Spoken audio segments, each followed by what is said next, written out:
Hello and welcome back to Casino Guitars. It is Monday morning in our shop and we have no power. So we thought we'd do a fun little video on something that might be helpful for lots of people.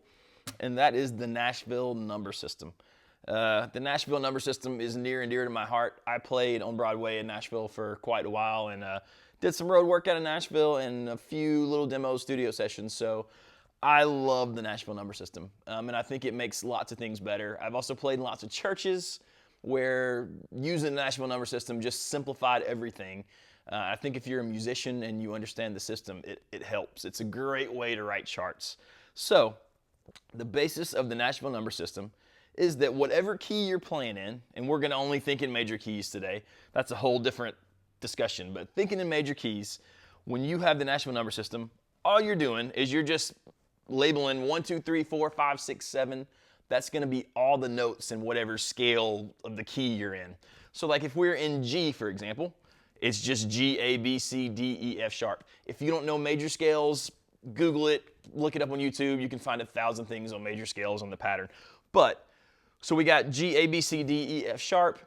Most of the time, 90% of the time, when you've got a major scale and you turn them into chords, the first one's a major chord, second and third are minor, fourth and fifth are major, 6 is minor, the 7th chord is diminished. We'll come back to that later. So when we're writing out chord progressions in the Nashville number system, instead of writing out a song that's, G and E minor and C and D, instead of me having to write out G, C, E minor, D, I just write out 1, 4 for C, because C is the 4th note. For E minor, I'd write out 6. And most of the time you would just know, hey, the 6 is going to be a minor. But as you'll see in a second, we'll talk about, we can write a little minus sign beside it. So we'd actually write 6 minor, and then the D would be 5.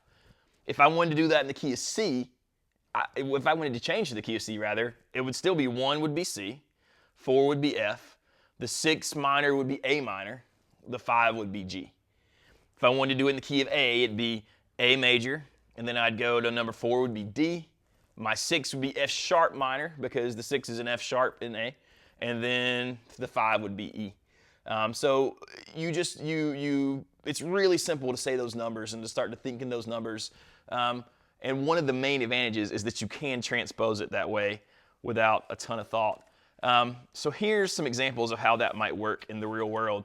I might look at a sheet and I'd have 1, 6 minor, 4, 5.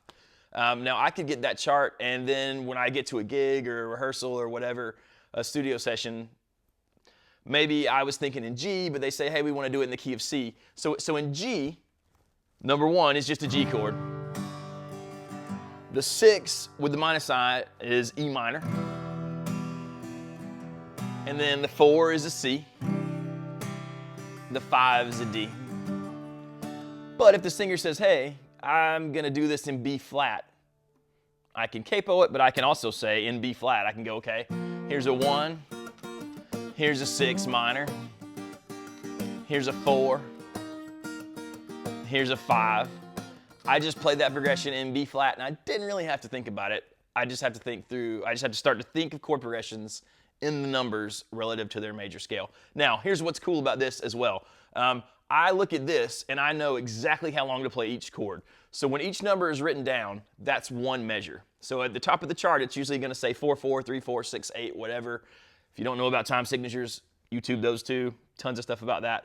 But for the sake of today, we'll say everything's in 4, 4. So I know that I'm going to strum the 1 chord for 4 beats. 1, 2, 3, 4. The 6 minor chord, the E minor, 4 beats. 4 chord, 4 beats. 1, 2, 3, 4. The 5 chord, 5 beats.